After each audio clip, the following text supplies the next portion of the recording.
Hello everyone. आज की कहानी है हम सफ़र, जिसका ये लास्ट पार्ट है। अगर आपको कहानी पसंद आई तो प्लीज़ इस चैनल को लाइक कीजिए, शेयर कीजिए और आप इस नए चैनल पर नए हैं तो प्लीज़ इस चैनल को सब्सक्राइब कीजिए।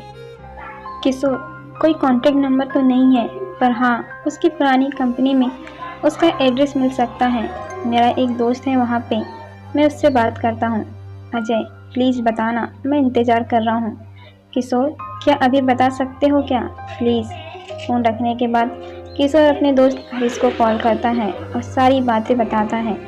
हरीश उसकी मदद करने के लिए राजी हो जाता है। किशोर रेशमा का एड्रेस अजय को भेजता है और अपना ख्याल रखने को कहता है। एड्रेस पाके अजय बहुत खुश होता है, मानो जैसे रेशमा उसके पास ही आ गई हो। उससे रहा नहीं जाता, वो एड्रेस देखता है। ये क्या, वो एड्रेस तो यहीं ग्वालियर का था। अजय इतने सालों से रेशमा के नज़दीक होकर भी उससे नहीं मिल सका। उसका दिमाग चकराने लगा। उससे लगता था ना जाने रेशमा कहाँ होंगी, वो उससे कभी मिल भी नहीं पाएगा। वो आज बहुत खुश था, उसके पैर जमीन पे नहीं थे। वो एक पल के लिए भूल गया था कि वो शादीशुदा है। उसने उस एड्रेस पे जाने का फैसला लिया और वो गया भी। यहाँ शाम के 5 बज रहे थे और दीप्ति का बुरा लग रहा था कि उसने अजय के साथ गलत व्यवहार किया था। उससे अजय से वैसे बात नहीं करनी चाहिए थी।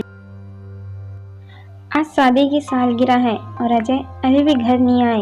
वो अजय के लिए कुछ अच्छा बनाने का सोचती है। बच्चों को पढ़ने बिठा के दीप्ति अजय का पसंद का खाना बनाने रसोई घर में चली जाती है।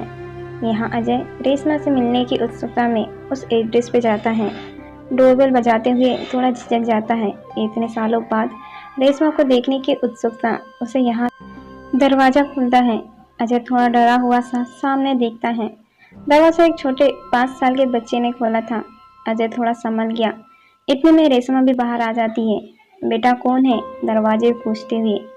सामने अजय को खड़ा देख रेशमा पहला थोड़ा घबरा जाती है, फिर खुद को संभालते हुए दरवाजे के पास जाती है। कौन अजय, तुम और यहाँ कैसे अजय? रेशमा को एकटक देखे जा रहा था।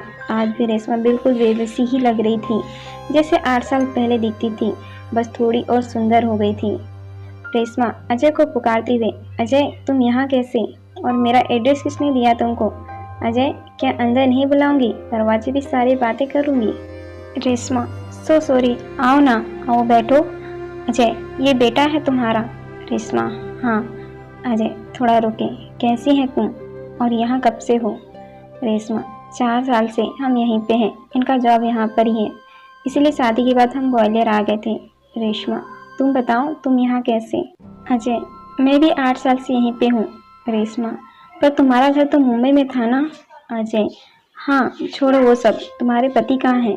रेशमा कंपनी के काम से 15 दिन के लिए यूएस गए हैं, 4 दिन में आ जाएंगे। तुमने बताया नहीं, मेरा पता कैसे मिला? मैं तो किसी को भी बता के नहीं आई थी। अजय वो किशोर से मांगा, तुम्हारी पुरानी कंपनी से ला के दिया उसने। रेशमा ओह अच्छा। तुम्हारी शादी के बाद मेरा वहाँ मन नहीं लगा, इसलिए वापस बनारस अपने मम्मी पापा के पास चली गई थी। तुमसे मिल पाऊंगी कभी सोचा नहीं था। अजय हाँ, मुझे भी ऐसा ही लगता था कि अब कभी भी तुमसे नहीं मिल पाऊंगा। रेशमा मुझे तुमसे कुछ कहना था। इतने साल हो गए पर आज भी मैं खुद को तुम्हारा गुनहगार मानता हूँ। मैं खुद को कभी भी माफ़ नहीं कर सका। जब तक तुम मुझे माफ़ नहीं करूँगी मैं यूं ही बेचैन रहूँगा। रेशमा मैंने तो तुम्हें कब का माफ़ कर दिया अजय। तुम जब शादी कर रहे थे मैं वहाँ अपनी किस्मत पे रो रही थी। हमारा मिलना शायद किस्मत में नहीं था, तभी तो तुम्हारी माँ दीवार बन के खड़ी हो गई थी हमारे बीच। अजय तुम्हें कैसा पता चला कि माँ को तुम पसंद नहीं? रेशमा तुम्हारी शादी के कुछ दिनों बाद तुम्हारा दोस्त किशोर मिला था, उसी ने मुझे सब बताया। तुम्हारी जिंदगी में कोई परेशानी ना आए, इसीलिए नौकरी छोड़कर वापस बनारस चली गई। खुद को संभालने में मुझे कई दिन लग गए। परिवार वाले चाहते थे कि मेरी शादी हो जाए और उन्होंने मुझे कई बार बोला, पर मैं तुम्हें भुला ना पा रही थी। जब इनके यहाँ से रिश्ता आया तो घर वालों ने बहुत समझाया, शादी तो करनी ही है तो आज क्यों नहीं। मुझे हाँ बोलना ही पड़ा, इनका जॉब यहीं पे था तो शादी के बाद हम यहाँ आ गए। रेशमा मैं तुम्हें माफ़ कर चुकी हूँ, अब कोई शिकायत नहीं है तुमसे मुझे। अजय मैं तुमसे कैसे कहूँ कि आज मुझे तुम्हें देख के कितनी खुशी हो रही है। इतने साल इसी दुख में था कि तुम कैसी होंगी, मुझसे इतनी नाराज़ जो थी, पर अब तुम्हें देख के खुशी हो रही है। रेशमा हाँ मुझे भी। रेशमा घर में सब कैसे हैं? मम्मी, पापा, बीवी और अजय सब ठीक है। रेशमा, और बच्चे?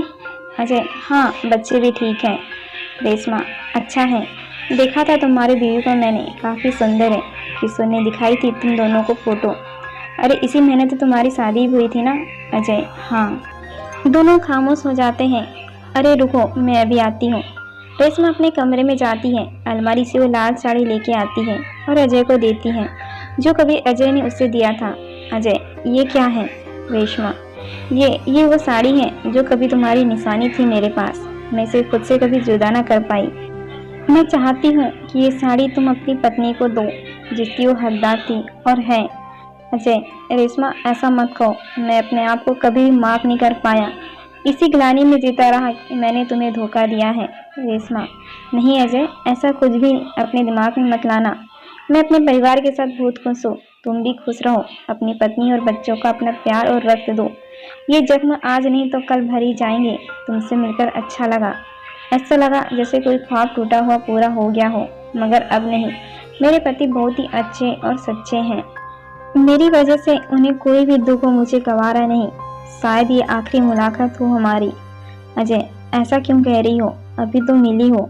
रेशमा, अगर हमारा प्यार टाइम पास होता तो मैं सब भूल भी जाती, पर हम दोनों ही एक दूसरे को चाहते थे। आज हम दोनों का अपना अपना परिवार है और हमें उनके बारे में सोचना चाहिए। मैंने खुद को बहुत मुश्किल से संभाला है, अब नहीं। और हाँ, शादी की सालगिरह मुबारक हो। अपनी गृहस्थी को संभालो। बीती बातों को भूल जाओ अब। मुझे तुमसे कोई शिकायत नहीं है।